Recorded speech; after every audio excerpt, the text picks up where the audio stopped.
Ethan adjusted the worn strap of the diaper bag slung over his shoulder as he stared at the glowing price on the register screen. His pulse quickened, his throat tightened, and the noises of the store seemed to blur into a distant echo. He had done the math in his head over and over before walking in. He knew exactly how much change was in his pocket, had counted it in the darkness of his tiny apartment while his infant daughter whimpered in the crib. He had hoped, prayed that the small pack of diapers would fall within reach. But here it was, the number glaring back at him, larger than the sum of everything he owned at that moment. For a second, his vision blurred with the sting of tears he refused to shed in public. Behind him, the line shifted impatiently. A woman sighed loudly, glancing at her phone, while a teenager in a hoodie tapped his foot. The cashier, a young man barely old enough to shave, gave Ethan the polite but weary look of someone used to watching people come up short. Ethan forced himself to speak, his voice low, almost inaudible. I don't have enough." His fingers hovered over the diapers, torn between shame and necessity. Images flashed in his mind, his daughter's soft cheeks, the way she curled her tiny fists when she cried, the lingering scent of his late wife's shampoo on the baby blanket she had left behind. Life had not given Ethan time to grieve. It had forced him into survival mode. 2 jobs, long nights, endless exhaustion, and still, the cruel reality of standing in line, unable to afford diapers, stripped him of the last shreds of dignity he clung to. He swallowed hard, whispering, "I'm sorry," as he reached for the package, ready to return it to the shelf.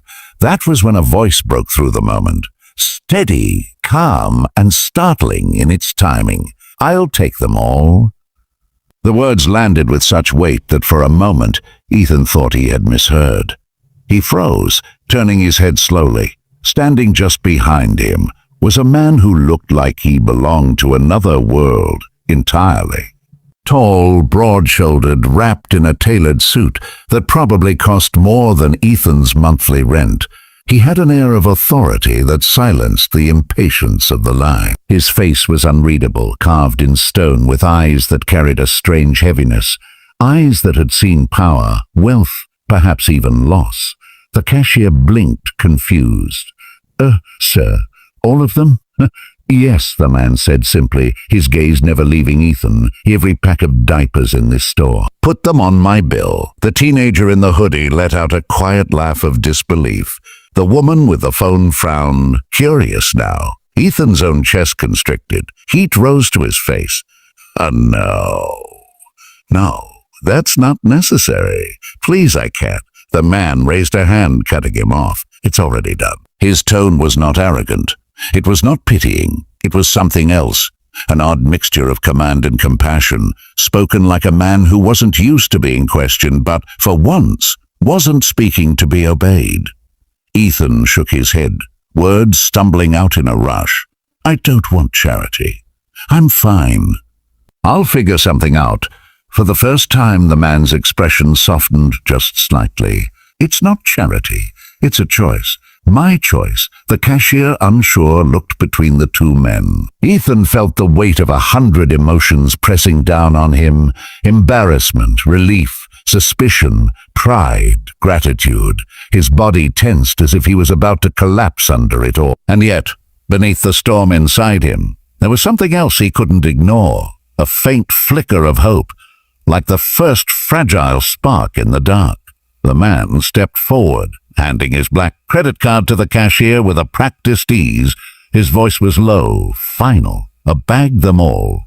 Ethan's legs felt unsteady as he stepped out of the store, a bag full of diapers swinging at his side. The night air was cool, carrying with it the faint smell of rain on concrete, but his chest was hot, his thoughts tangled and restless. He couldn't process what had just happened. In his arms, he carried more diapers than his daughter would need for months, and yet, instead of relief, he felt swallowed by confusion.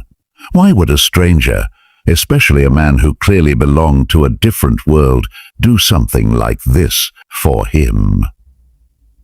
The stranger walked out a moment later, his polished shoes clicking against the pavement. his suit catching the yellow glow of the streetlights. Ethan hesitated, torn between gratitude and defensiveness.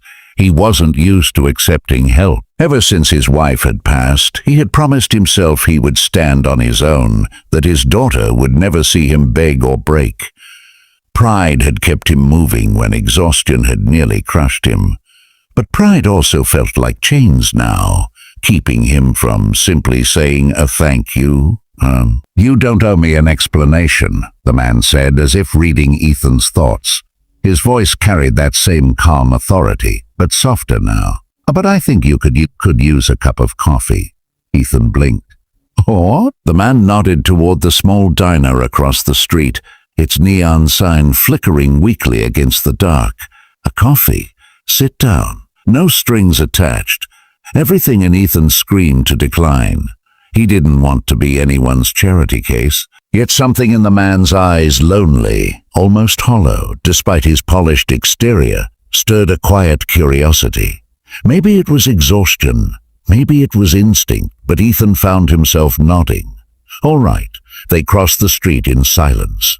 Inside, the diner was nearly empty, the kind of place where the smell of bacon grease clung to the booths and the waitress knew every regular by name. They slid into a booth near the window. The waitress, a cheerful woman with tired eyes, poured them both steaming cups of coffee without asking. For a moment, neither spoke. Ethan wrapped his hands around the mug, letting the warmth seep into his skin. Finally, he looked up. I don't even know your name. Alexander Steele, the man replied simply, stirring his coffee with deliberate precision. And you, Ethan, he said. Ethan Hayes. Alexander gave a single nod, as though committing the name to memory. Silence lingered between them again, but it wasn't uncomfortable. Ethan studied him, the sharp jawline, the watch on his wrist that probably cost more than Ethan's yearly salary, the posture of a man used to control. Yet beneath all of it, there was something else.